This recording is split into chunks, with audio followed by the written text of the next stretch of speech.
It's the Behind the Shade show. So when you're working in this field, and with these clients, what are maybe some of the misconceptions of, let's say, menopause for women that seems to be lingering and you want to either address, debunk, or clarify? Yeah, that's actually a great question. I think one of the big myths, or maybe two, is that um, you're you're aging and you're losing a piece of yourself. Something is lost here, and there's nothing you can do about it, and you just have to suffer through it. That would be one myth. I think the other big myth is that the only thing you can do is HRT, known as hormone replacement therapy. And there's other names for it, bioidentical and all these different things. But women are often given that choice that, well, you can suffer or you can go on HRT.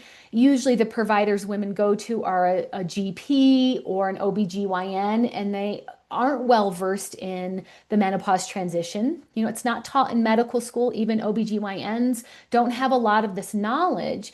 So I would like to let women know, one, they aren't alone. There's 1.5 billion women worldwide in perimenopause or coming into perimenopause, and estimated to be 2 billion in 5 years worldwide. So lots of women are going through, I know, shocking, right? And that there's a lot of natural menopause solutions that we can do. And I think I just want to say that this is a time of, instead of ending, which I think a lot of people think about, man, things are ending for me, my body's changing, my brain's changing. I actually think this is a new beginning. It's almost like a rebirth.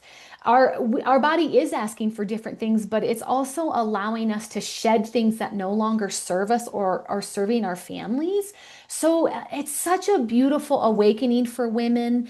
And I love to talk about the positive that this transition can bring. For instance, 50% of women who, of course, all women will go through menopause, but 50% of women who do go through it or are in it change careers and find deeper purpose in their life.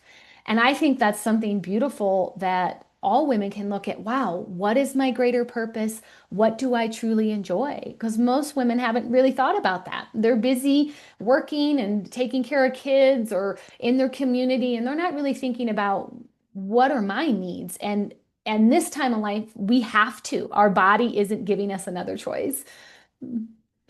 Could it be then maybe some women, as they're experiencing perimenopausal or menopause, that instead of it being something that should be hidden, it's something that's maybe given them a new perspective on life? Definitely. And I think reframing what you're going through can be really important for women. And I don't think that's well talked about. And for a long time, our mothers and grandmothers, I don't think they were really allowed to speak about it in the public forum. It was kind of like, oh, those are women things.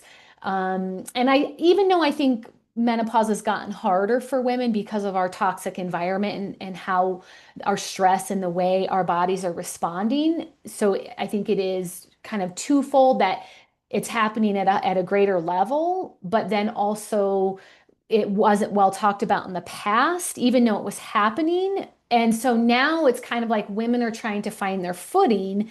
And my goal is to bring more awareness, because when I started perimenopause, it was like, oh no, you're way too young for that. Or that's like one day, and then oh yeah, now I'm on the other side of it. I don't think there's a ton of awareness that this can be a 2 to 10 year process before we get into postmenopause, which then brings another set of changes.